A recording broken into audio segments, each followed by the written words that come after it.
Video games and video game consoles have a sort of magic. If you spend a significant amount of time with a game or certain console, that game or machine becomes a part of you. The bond lasts a lifetime. I try to seek out and talk about my favorite consoles and games. They've become a part of who I am, and I love sharing why they mean so much to me. Thankfully, there are many others who share similar experiences. When I come across someone who doesn't see the same luster I see and feel about them, it kind of bums me out. Like, how could they not see the greatness I see in it? This thing that means so much to me, they've tossed to the side without any regard. In early 2020, I made a video comparing the new 3DS XL to the new 2DS XL. I concluded that the new 3DS XL and the new 3DS are the definitive versions of the 3DS line of consoles. This video has produced the most passionate comments on my channel in defense of the new 2DS XL. I knew within minutes that I had uploaded a video that had struck a nerve with a large number of people. It's amazing how fervent people are with this particular model. The system means quite a bit to them.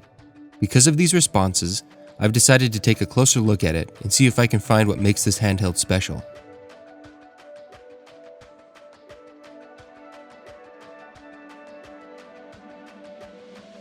There are 6 3DS models, 3 original models, and 3 upgraded redesigned versions of the original models. The most confusing part of these consoles is how they're named.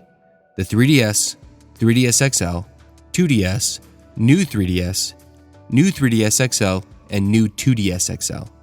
The New 3DS and New 3DS XL are very similar.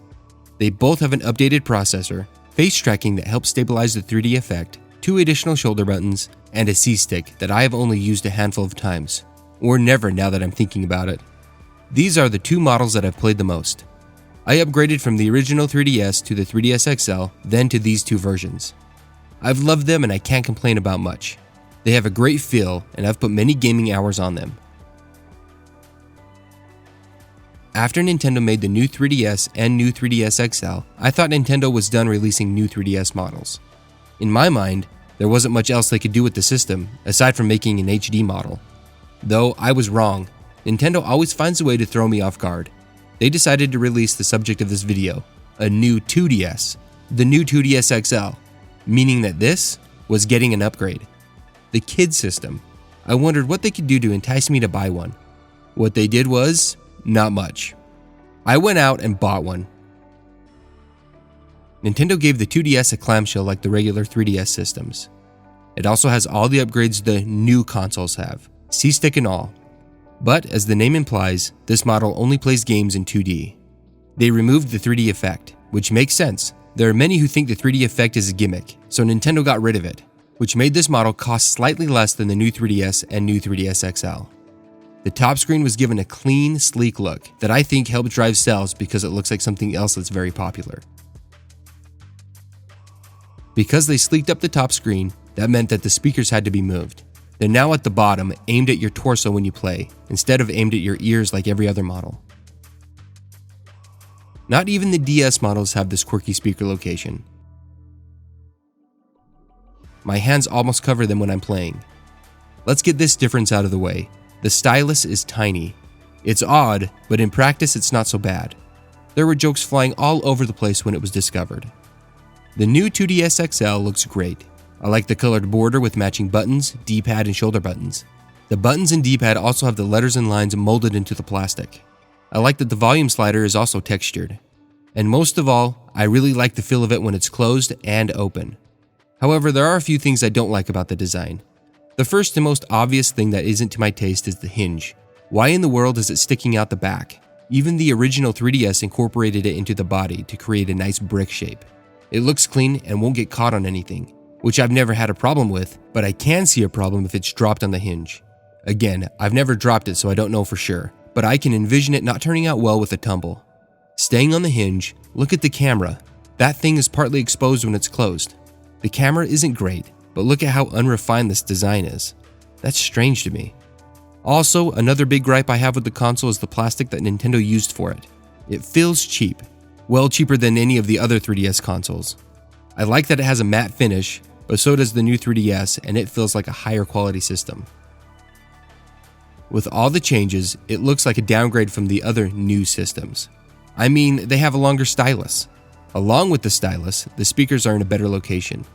But the biggest downgrade is the lack of the 3D effect.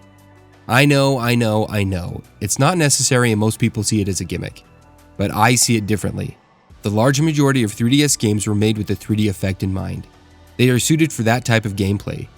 Despite if the effect makes you sick, gives you a headache, or whatever other problem you find with it, that doesn't change the fact that these games were made with it in mind.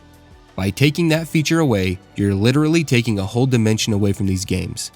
For these reasons, I deemed the new 3DS, and more specifically, the new 3DS XL, the definitive 3DS consoles. And with that, I circle back to why people love this thing so much. Why have I gotten such strong and passionate responses defending it? There has to be something I'm missing. I recently decided to play through all the Metroid games as I had never really played through them. During my playthroughs, I had so many options to choose from to play these games. First off, I had to choose which console to play them on.